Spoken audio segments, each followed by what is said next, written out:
E aí, galera, tudo bem com vocês? Estamos aqui para a gente seguir com a nossa playlist, a doc.etc. Dessa vez com a grande, muito querida e muito simpática Natália. Tudo bom, Natália? Natália Tudo Batista, bem. que também era a Natália Barudi. Tudo bom? Tudo bem, Fábio. Queria agradecer o convite. É uma alegria estar aqui hoje com vocês. Legal. A gente que agradece também a sua participação, né? A chance de a gente também bater um papo a respeito do seu livro, da sua carreira acadêmica. Antes de a gente começar, só para lembrar a galera, essa playlist, Doc e outras coisas, é uma parceria com o CinemaScope TV, tá certo? Todos os links do nosso curso de cinema, de introdução ao cinema documentário, estarão aqui na descrição do vídeo, assim como também os links para você adquirir o livro da Nath, está aqui, tá legal? A Ditadura na Tela, o Cinema Documentário e as Memórias do Regime Militar, que é uma parceria com a Carolina Delamore e também com o Gabriel Amato, tá certo? Está aqui, fica aí a sugestão para vocês e também para vocês conhecerem a carreira da Nath, né? Que a gente vai conversar também a respeito disso. Nath, para a gente começar a nossa conversa, então, diz aí para nós, por que assistir filmes documentários? Bom, acho que em primeiro lugar, porque é uma forma de compreender a história, né? É preciso lembrar que a história não é a única capaz de promover reflexões históricas. Nós temos vários outros campos que promovem reflexões históricas, por vezes atingem um público muito maior. E eu acho que o documentário é uma oportunidade de acessar um tipo de conhecimento histórico a partir de um lugar específico, né? Que é esse sujeito que se propõe a narrar a história. Então, acho que a gente tem que assistir documentários e sempre buscar uma nova forma de ver os documentários. Não como uma verdade absoluta num documentário, mas como a construção de uma narrativa histórica a partir de um sujeito, a partir de um lugar social. Então, eu acho que um documentário permite diversas interpretações e diversas construções de narrativa sobre o passado. Legal, isso é bem interessante. E antes de a gente se meter mesmo de fato assim no cinema, você tem o doutorado pela USP, né? E você hoje faz o pós-doutorado em Lisboa. Conta um pouco para a gente dessa sua carreira acadêmica, da graduação, mestrado, doutorado, né? Até você chegar onde está. Ok.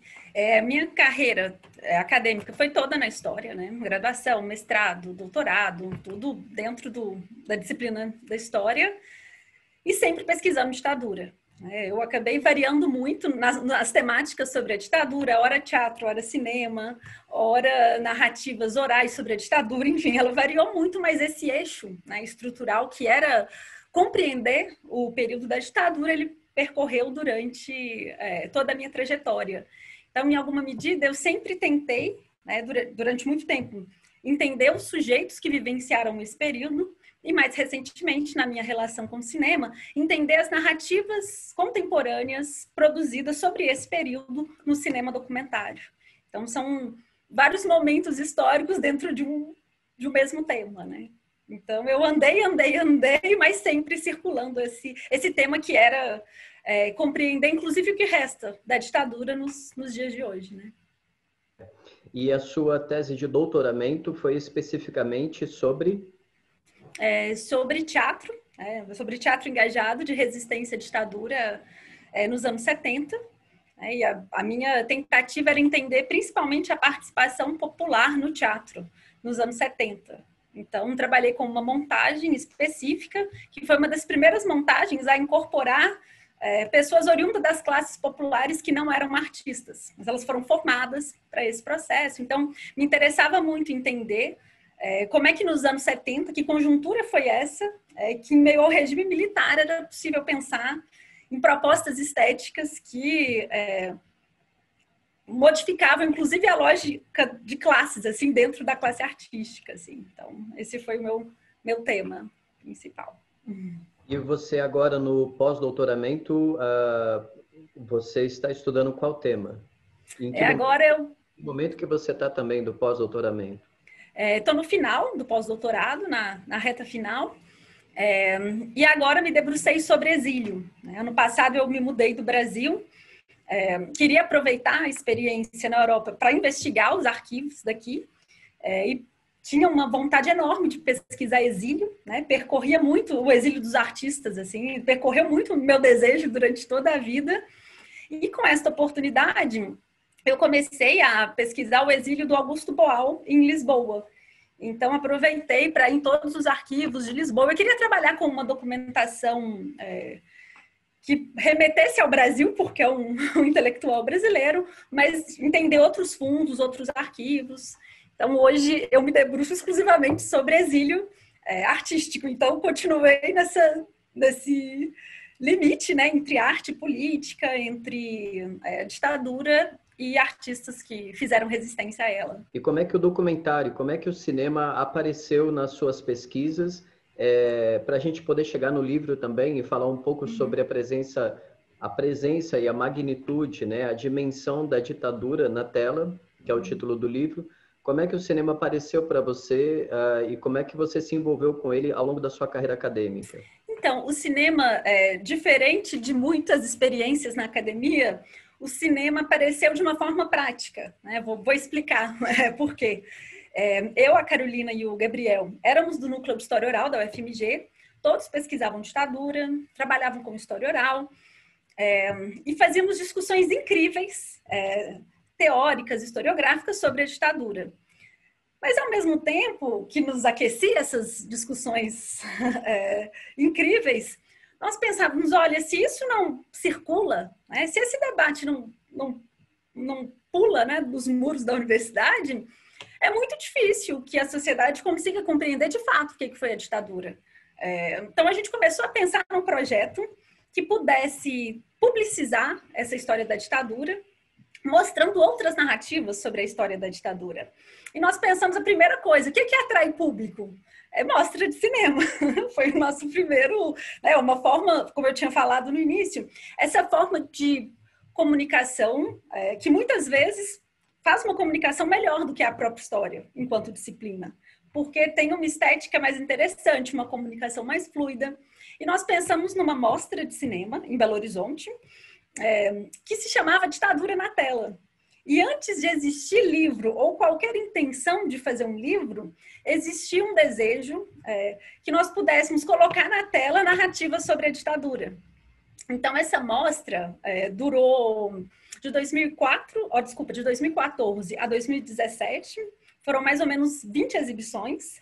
E aí, como que acontecia? Nós selecionávamos documentários sobre a ditadura, né? Assistíamos, assim, uma quantidade enorme para selecionar, para pensar que tipo de convidado nós chamaríamos para fazer a análise desse documentário, porque a ideia também não era só assistir o documentário, mas produzir conhecimento a partir desse documentário. Ir um pouco a fundo na análise dele, não só uma exibição, né? Nenhuma crítica ao processo de só exibir um documentário, mas como a gente já refletia sobre isso, a gente tinha muito desejo de trocar com outras pessoas.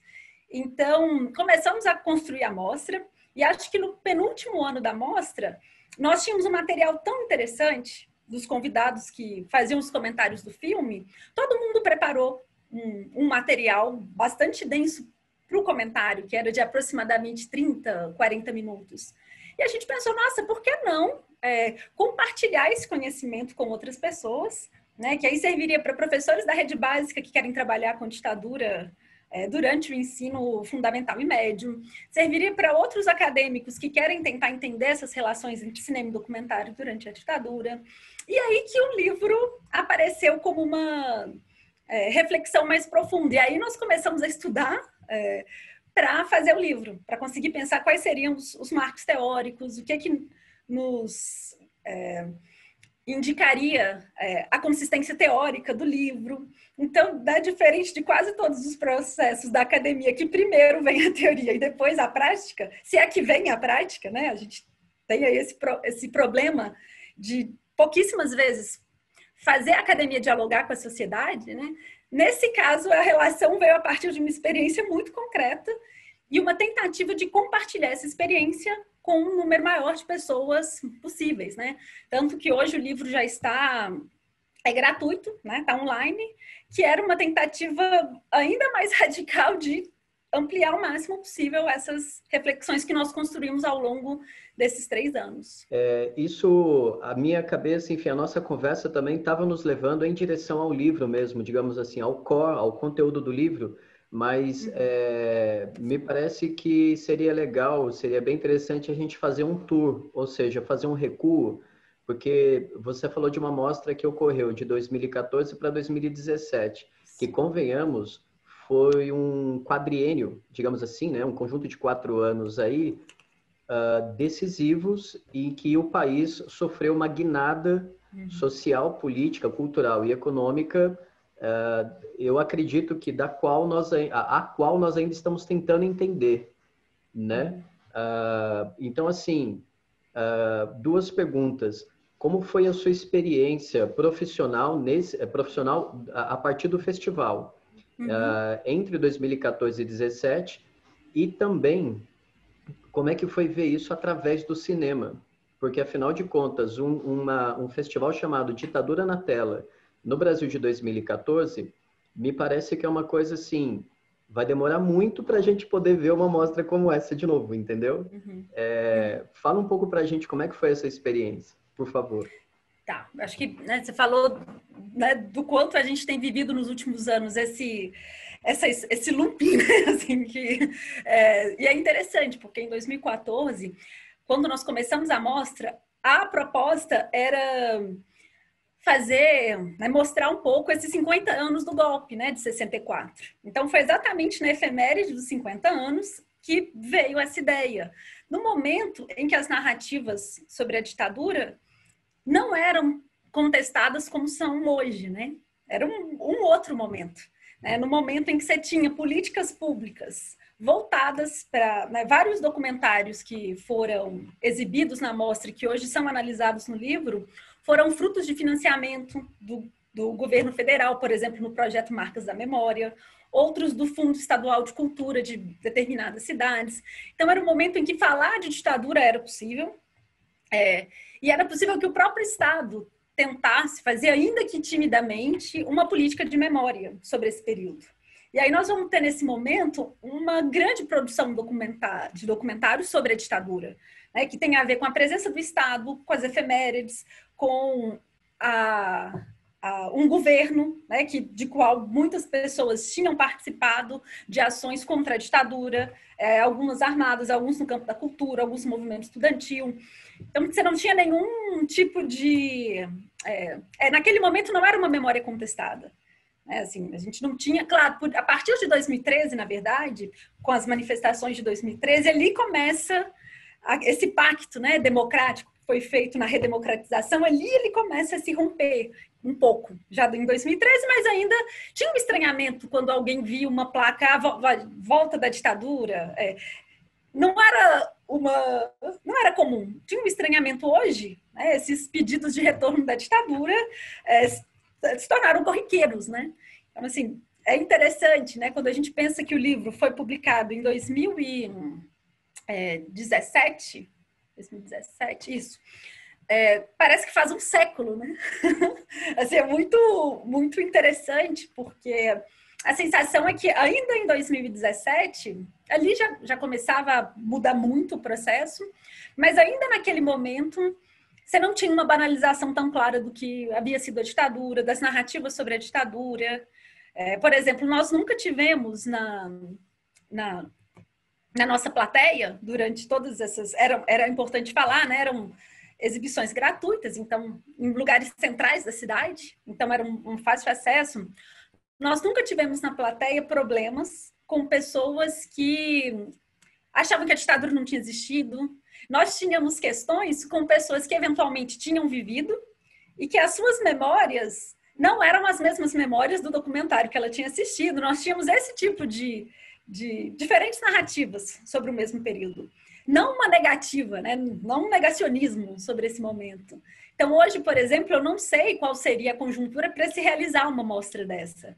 Eu acho que provavelmente né, vários grupos se organizariam para tentar impedir a mostra. Eu acho que hoje tudo mudou de forma tão radical em tão pouco tempo que o que em alguma medida, né, o que nos inspirou no livro e na mostra era exatamente não chegarmos onde nós chegamos, né? Era uma tentativa de que nós pudéssemos, em alguma medida, fazer um papel muito reduzido, muito pequeno, mas que o Estado não conseguia fazer, ou fazia muito timidamente com relação às políticas de memória. E é claro, falhamos, né, do ponto de vista que cidadãos não são um Estado, assim, né, a gente precisa de política pública, não adianta pessoas, né, proporem um debate fora da academia com 50 pessoas, a gente tem que falar de Estado, né, de estrutura de Estado.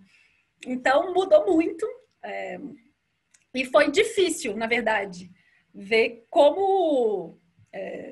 nós trabalhamos com esse tema diariamente, como essa percepção do que foi a ditadura foi se modificando de forma tão rápida, né? E aí você usou uma expressão que, digamos, como você mesmo disse, né? Como você mesma disse, que se tornou banalizada também, que é a contestação de memórias. E antes de a gente falar um pouco a respeito disso, porque afinal de contas, hoje em dia, por exemplo, não somente na academia, mas também no jornalismo, nas redes sociais, se debate muito também um chamado revisionismo histórico.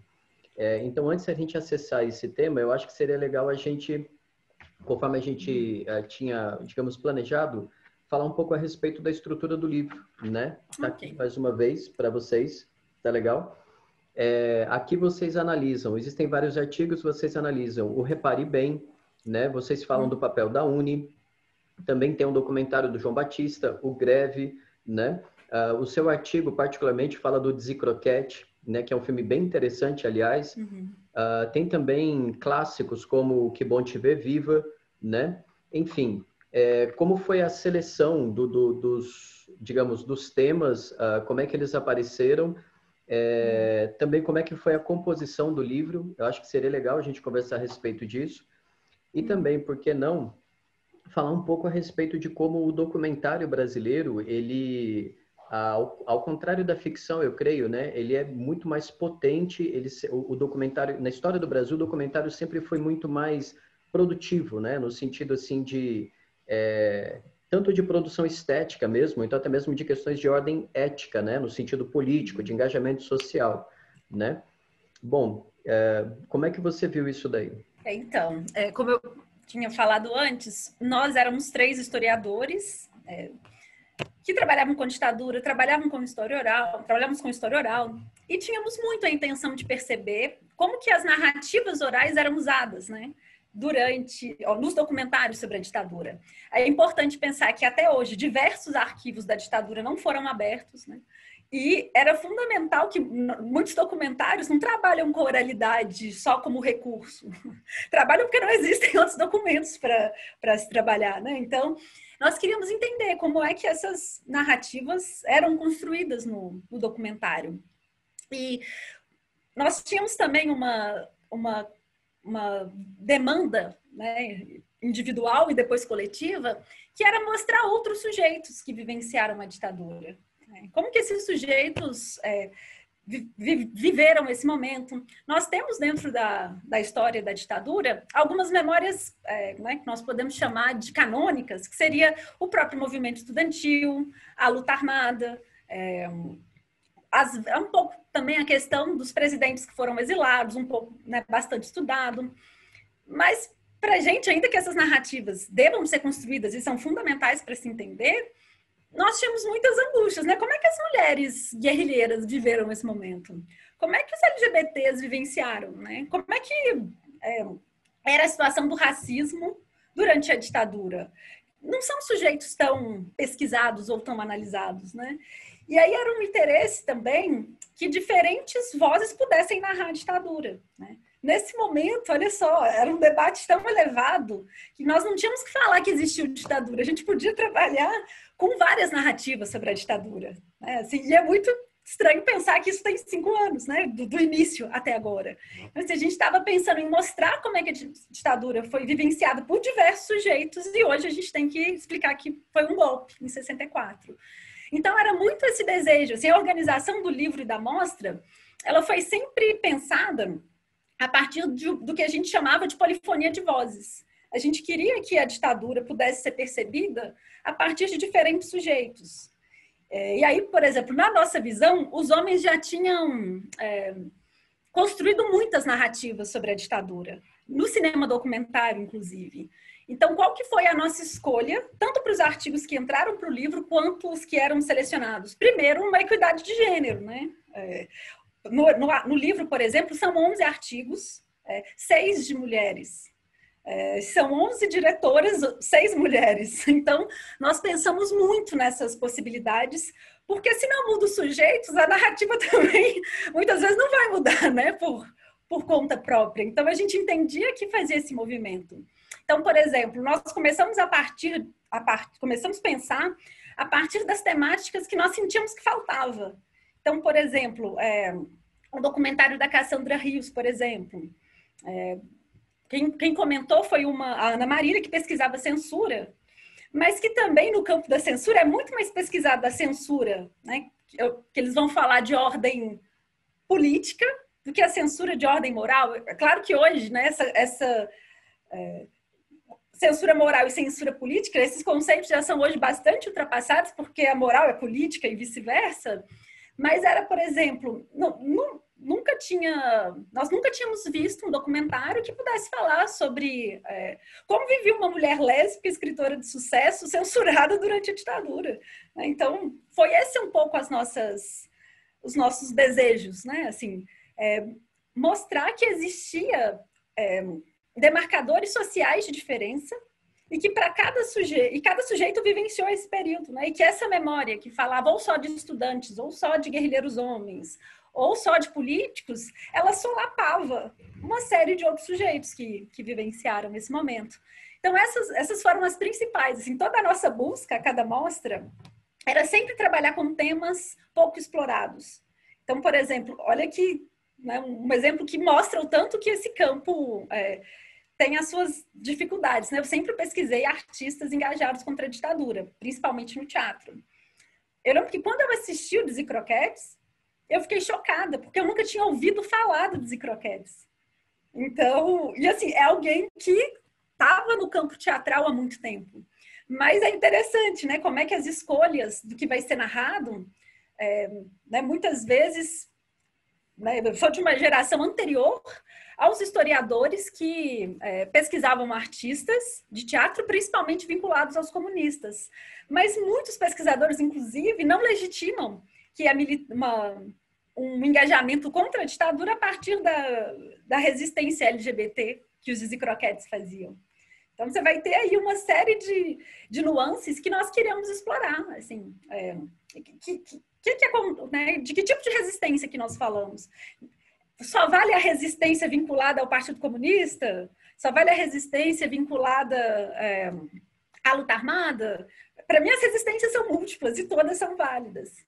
Então, nós trabalhamos, sim, com temas, como documentários canônicos, né? Assim, por exemplo, Greve ou Que Bom Te Ver Viva, que já eram documentários dentro de temáticas muito estruturadas e com sujeitos já estruturados, reconhecidos no campo cinematográfico, mas outras narrativas de outros temas e de outros sujeitos.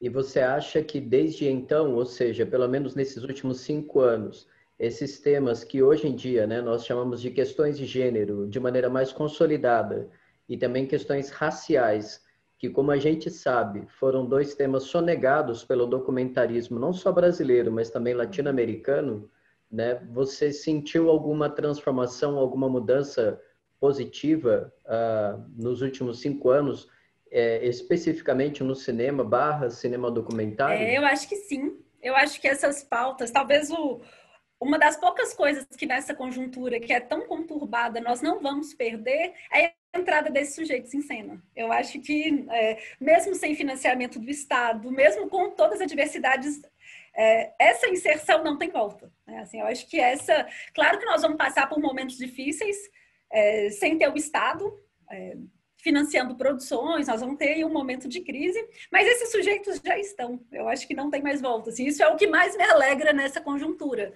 porque acho que tem as dificuldades, mas tinha uma invisibilidade desses sujeitos, né? Que agora não tem mais volta. Eu acho que tem sim um avanço grande. Eu acho que o número de mulheres que começaram a dirigir nesse momento, né? Os próprios diretores negros que agora conseguem dirigir filmes e pela própria tensão, né, que o movimento negro, que os negros de modo geral veem, né, como eles vêm tensionando a sociedade, vai mostrando o racismo de cada dia nas seleções das mostras de cinema.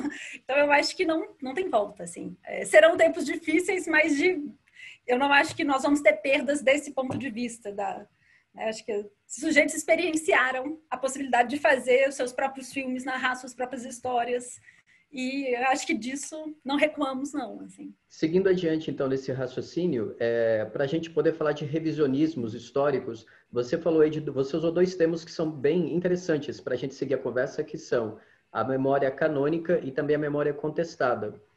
Só que, quem sabe, eu acho que a gente poderia, mais uma vez, alterar um ângulo aí e ver esses dois temas a partir do seguinte.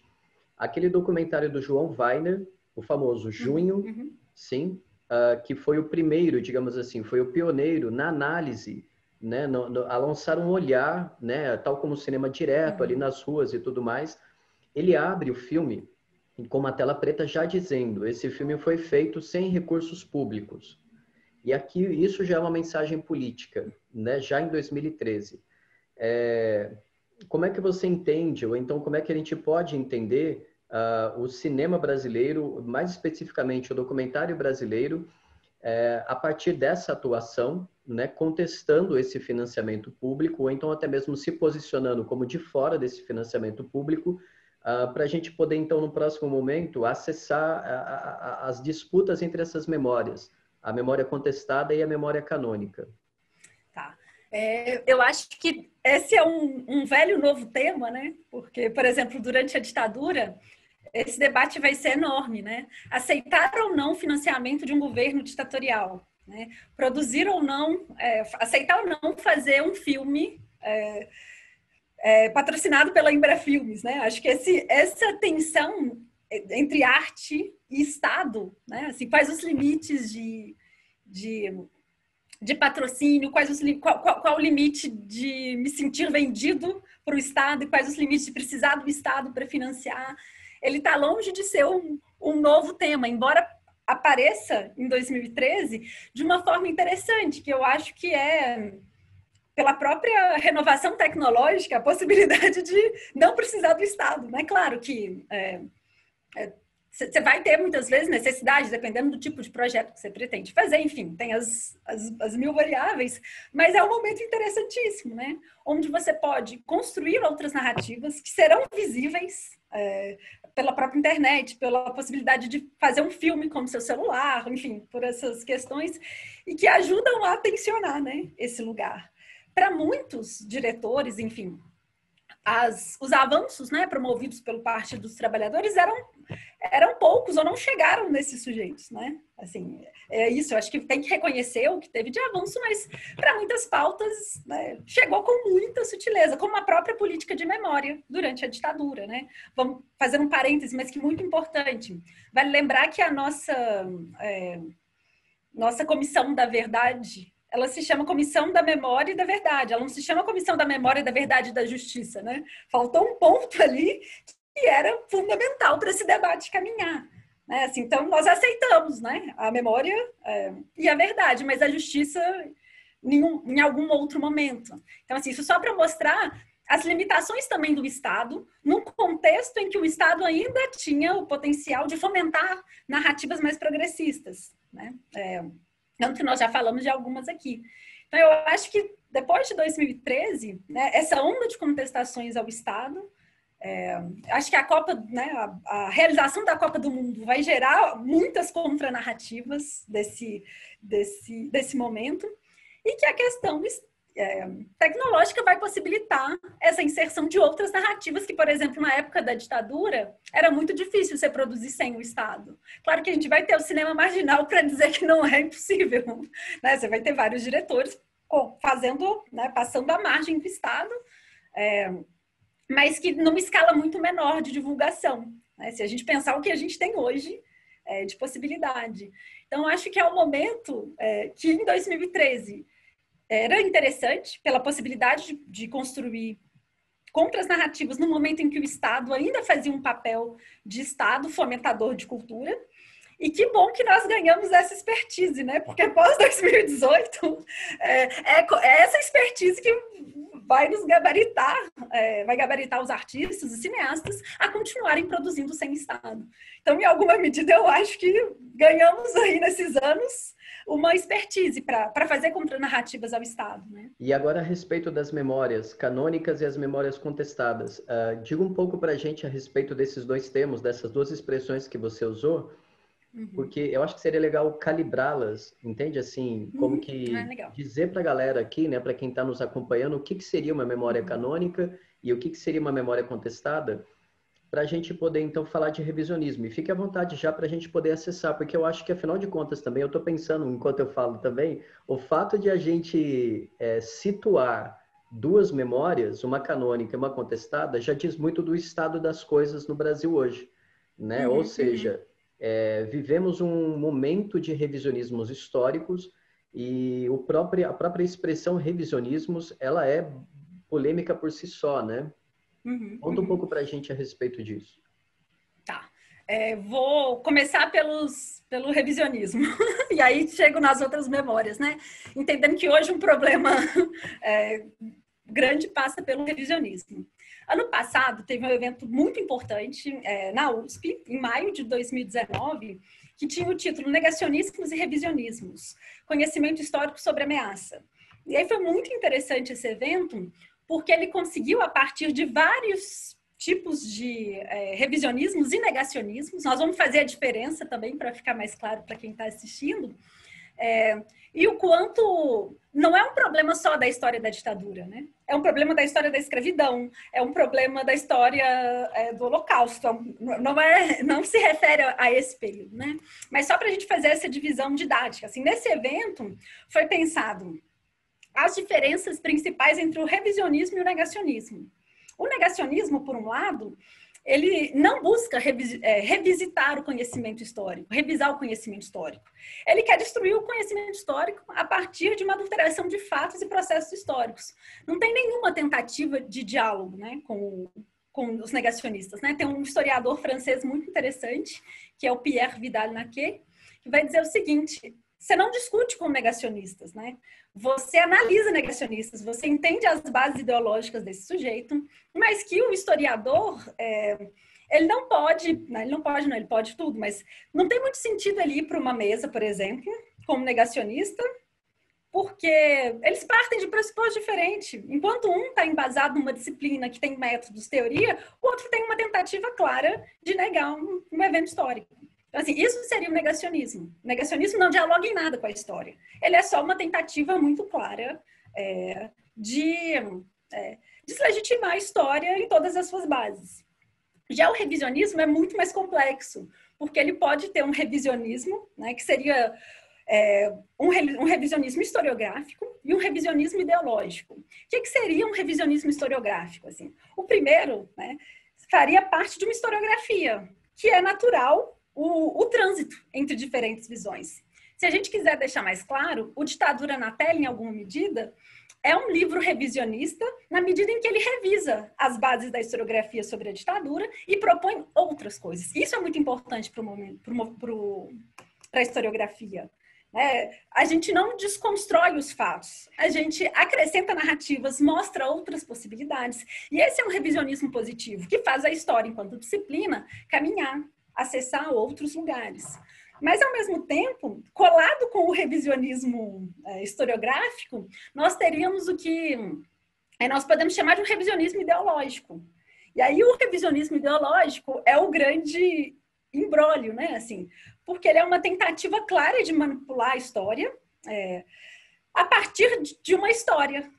Né? Assim, ele não rompe igual um negacionista. Não existiu ditadura. Ele vai falar assim, então, não era tão ditadura assim, né? No primeiro momento era uma ditaduranda, enfim. Então, esse revisionismo ideológico, ele parte muitas vezes de bases históricas, mas ele não faz um uso historiográfico. Ele não vai partir de fontes, ele vai descontextualizar as fontes, ele vai modificar documentos, vai pegar fragmentos muito pequenos que confirmam aquilo. Ele não vai deixar claro, na verdade, nem o seu posicionamento ideológico e nem qual projeto político que ele defende. Aí aqui, só para ficar claro, eu não estou dizendo que os historiadores vão ter diferentes versões sobre um determinado fato. Vão, e é ótimo, porque eu acho que isso faz a história também caminhar. Mas não uma desconstrução dos fatos, né? Acho que um grande exemplo desse revisionismo são os manuais, né? Manual Politicamente Incorreto da História do Brasil, né? Que são livros que partem da história, não é deslocado, né? Não é que aqueles eventos existiram, eles são parte de um negacionismo, mas, né, transformam essas narrativas em eventos históricos que correspondem a uma mudança bastante ideológica, né? Uma outra coisa, pensando em negacionismos e revisionismos, feita essa primeira incursão, assim, é que a gente tem que lembrar que eles não são necessariamente, não são do Brasil, né? Não é um evento brasileiro, é um evento em escala mundial. Né? Às vezes também nós temos tendência a deslocar a interpretação da nossa realidade sem pensar toda a conjuntura do mundo. Né? Você vai ter negacionismos de todas as ordens, em todas as partes do mundo. Você vai ter, inclusive, um negacionismo que não é só das ciências humanas. Né? O Covid está aí para mostrar, né, um negacionismo científico enorme. Nós vamos ter aí a famosa teoria da Terra plana, né? Dentro da lógica dos negacionismos geográficos, enfim. Então, não é só a história que, nesse momento, enfrenta um período bastante conturbado. A ciência, de modo geral, o conhecimento científico, né? Recentemente, saiu no Brasil divulgações sobre o casal italiano, né, que foi encontrado no mar, tentando achar, né, a beirada da Terra plana. E eu não acreditei, eu falei, não, isso é uma fake news, enfim. E aí eu fui olhar na imprensa italiana, como é que eles divulgavam, enfim. E existia mesmo, né? Um casal que durante a pandemia, durante o confinamento, saiu em busca da Terra plana, usando uma bússola. Enfim, então você tem... eu falo isso porque imagino que historiadores vão assistir, enfim. Não é uma questão que nos afeta, né? Apenas. Afeta todo o conhecimento, é um negacionismo de tudo toda a nossa construção humana, né, em alguma medida, e científica. Então, não somos os únicos escolhidos, né? Assim, estamos dentro de um mundo né, que o tempo todo tem contestado, né? E é curioso, aí para a gente poder voltar àqueles dois termos, né, as memórias canônicas e contestadas, né, e é curioso porque...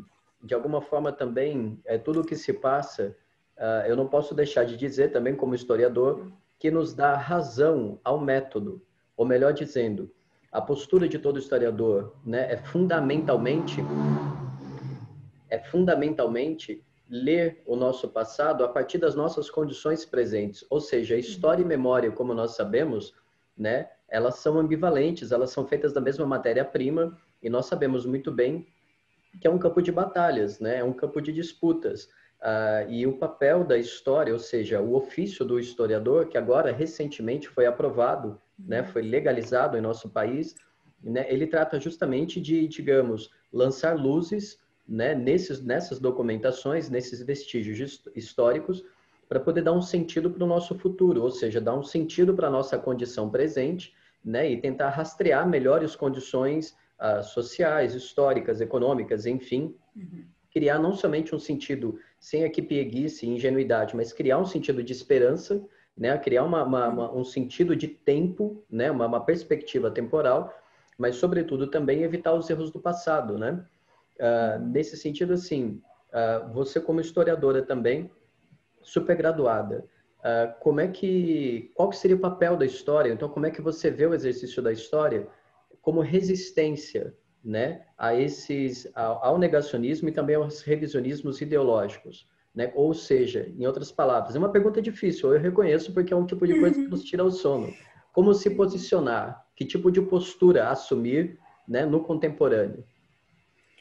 Tá. Eu já passei por muitas fases da vida em onde esse pensamento foi se modificando, né? Eu acho que logo na graduação eu tinha uma ideia muito concreta, né? De que a história era a mestra da vida, né? Que nós estudamos e que ao narrar a história nós vamos aprender com os nossos erros, uma visão muito iluminista, né? Em alguma medida, né? Onde o conhecimento vai libertar os homens das suas amarras ideológicas, dos seus preconceitos, dos seus com o passar do tempo, eu fui entendendo também, muito fruto das reflexões junto com a Carolina Delamour e o Gabriel Amato, que a história não é a mestra da vida, né? Se ela não for acompanhada de políticas públicas, né? De um processo educacional em conjunto. Por exemplo, só um exemplo mais claro. Eu tenho convivido recentemente com muitos alemães e conversado muito sobre as políticas de memória, alemães jovens, assim, na faixa dos 30 anos, sobre essas políticas de memória na Alemanha hoje, como é que era a escola, E é um projeto, claro, eles vão ter algumas críticas, mas é incrível o que é feito enquanto política de memória, né? É o Estado assumindo seus erros e reconstruindo uma narrativa a partir do conhecimento, a partir de fontes, a partir do ensino básico de qualidade. E é isso, é claro que você vai ter neonazistas na Alemanha, mas é um número reduzido. Eu acho que é um número onde a política de memória, onde o problema não é a política de memória, são as bases ideológicas desses sujeitos, né? Não haveria política de memória possível, é um número completamente reduzido. Então, cada vez mais eu tenho entendido que não, a história sozinha não vai contribuir para um campo macro. Né? Só o corajoso professor tentando levar uma educação democrática, progressista, ele vai conseguir acessar alguns microespaços com essa narrativa. E eu acho que é importantíssimo. Mas essa grande narrativa, onde nós conseguimos fomentar um conhecimento democrático, ele depende muito do Estado. Né? Assim, é uma conclusão, em alguma medida, muito pessimista, porque nesse momento, né, parece que tá tudo, né, nada vai acontecer, mas eu acho que a nossa função enquanto historiador nessa conjuntura é criar as contras-narrativas ao próprio Estado, é tentar mostrar que o conhecimento para a democracia, a valorização da democracia, tem uma questão que eu acho muito importante, que é muito difícil de lidar com relação ao Brasil, que é como fomentar um pensamento democrático se os cidadãos não têm direito às garantias mínimas, né, de existência. Então, como que eu vou falar de democracia num país onde a principal preocupação de um sujeito é conseguir chegar ao fim do mês com o seu salário? Então, assim, o nosso problema ele é muito complexo, né? Porque para essa reflexão se tornar mais generalizada, né, em termos de pensamento, nós precisamos de políticas públicas, né? Assim, é muito triste essa perspectiva, mas é muito realista, né? Porque eu lembro que eu já me culpei muito em 2013, quando eu via faixas pró-ditadura, eu pensava, onde eu erro? Onde eu estou errando como professora de história que isso está acontecendo? E às vezes a gente dá uma responsabilidade imensa ao professor de história, e eu acho que ele tem sim uma possibilidade de, no micro, promover muitas transformações de pensamento, mas que são muito pequenas numa briga contra o Estado, né? Numa briga contra a precariedade, onde os sujeitos vivem muitas vezes, se a gente pensa no caso de uma escola pública. Então, pensar a democracia, pensar ditaduras em contextos de vidas precárias é muito, muito complexo, né? É uma conversa bem interessante, assim, suscita muitas questões, né? Suscita muitas questões e é uma conversa extensiva, na verdade, né? Além da intensidade dela, é uma conversa extensiva e eu acredito que, sobretudo, o fundamental também nesse momento é manter essa conversa e essa avaliação, né? Porque, afinal de contas, é preciso também não somente tentar compreender onde estamos e o que está acontecendo, né? Isso, assim, sem desespero, mas o que eu quero dizer é que a cada semana existe uma notícia, seja a respeito de política ambiental, questões econômicas e também culturais, né? Eu penso, sim, que existe um propósito de confusão no nível da informação para desorientação política. Eu acho que isso daí é uma questão de propósito político também. E daí também a necessidade de a gente manter esses vínculos, né? Essas conversas, essa avaliação, né? Na tentativa de tentar pautar a nossa conduta, seja através do cinema, seja através do documentário, mas sobretudo também para poder exigir do Estado, como você está colocando, né? Exigir essas políticas públicas, né? Tendo em vista, sobretudo, democracia, né? Assim, o nosso posicionamento, né? Legal. Eu te sinto informar, mas assim, o nosso tempo acaba, né? Porque dá vontade de conversar mais a respeito disso ainda e também de mergulhar em cada um dos artigos do livro e falar a respeito de cada filme também. E nesse sentido, eu peço a você, você tem algum recado, alguma coisa a mais que você gostaria de dizer? Eu queria contar uma história muito breve, que eu acho que Fique à ajuda vontade. bastante a sintetizar um pouco. Assim. Acho que há uns 4 anos atrás eu fui convidada para comentar O Que Bom Te Ver Viva, né, um documentário da Lúcia Murat, era uma exibição para mulheres que viviam nas ocupações urbanas de Belo Horizonte. Num primeiro momento, não é um documentário fácil, né? Ele é longo, ele é pesado, enfim. E o meu primeiro impulso foi, não vou, porque eu acho que as mulheres que vivem numa ocupação não vão se identificar em nada com essas mulheres que foram torturadas, porque elas eram de classe média, elas eram brancas. Mas pensei, não, vou aceitar o convite, mas sem a menor crença de que aquilo poderia fazer sentido, né? Enfim. E fui, né? Me preparei para fazer o comentário e eu não precisei falar nada, praticamente, porque as mulheres tinham se identificado muito, as mulheres de ocupação. Qual que era a identificação muito clara? A violência, a ausência do Estado, não, a agressividade do Estado, a violência do Estado. E aí é um desses momentos em que eu acho que é muito importante. Por exemplo, elas nunca tinham tido acesso a uma discussão sobre a ditadura. A maioria não conseguiu cursar a escola. Mas naquele momento elas entenderam muito mais sobre democracia, sobre ditadura, porque elas se viam, elas se falam, nossa, é muito parecido o que a gente passa hoje numa ocupação quando a polícia chega, do que essas mulheres passaram quando foram torturadas, a humilhação.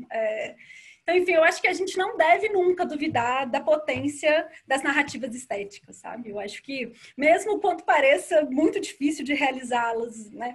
Às vezes, um cenário muito hostil, eu acho que a gente não pode duvidar. Assim, que dessa vez eu quase duvidei e teria deixado de viver uma experiência que foi incrível.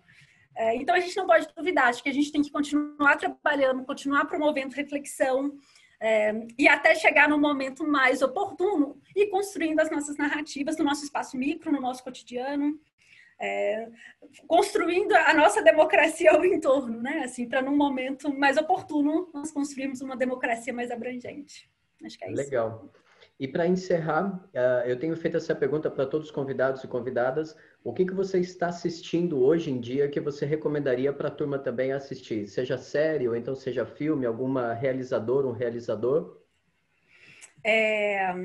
Então, atualmente eu tenho assistido muito cinema italiano. Tenho feito um movimento grande, assim, de tentar compreender um pouco o neorrealismo, mas um pouco as produções contemporâneas e, né, enfim, tenho retomado alguns clássicos, por exemplo, Cinema Paradiso. Eu acho que é uma experiência de fé, né, assim, que eu acho que a gente precisa nesse momento. Mas é isso, eu acho que no geral... enfim, vou fazer uma brincadeira com o Calvino, né? Que é um outro italiano. Eu estou um pouco na vibe do porquê ler e ver clássicos, né? Assim, então, tenho retomado um pouco, que é também, né? Se a gente pensa o neorrealismo italiano, né? É também pensar muito do que é a produção cinematográfica brasileira mais engajada, né? O tanto que o cinema brasileiro bebeu nessa fonte. Então, eu tenho... nesse momento eu tenho retomado essas raízes de engajamento que inspiraram muitos cineastas brasileiros. Assim. Então tá legal. Beleza. É isso daí. Eu agradeço imensamente a sua participação, a sua paciência. Foi uma conversa muito valiosa para nós, com certeza. A gente pode se encontrar também no futuro próximo aí para a gente continuar conversando sobre exílio, que é um tema que me fascina muito na pesquisa sobre Patrício Guzmán, né? A gente fala também sobre exílio, essa condição, digamos assim, que o século XX inventa, né? Com mais densidade. Então fica aqui o convite para você voltar e a gente ter outros encontros, tá legal? E, mais uma vez, muito obrigado e obrigado pela presença. E vocês todos podem acompanhar também a Nath, né? Natália Batista também, entre parênteses, Natália Baruch, lá no Facebook ou então aí também no Instagram, para vocês acompanharem as pesquisas, o trabalho da Nath. Agradeço. Tchau, tchau. Grande abraço. Para você também. Valeu. Tchau.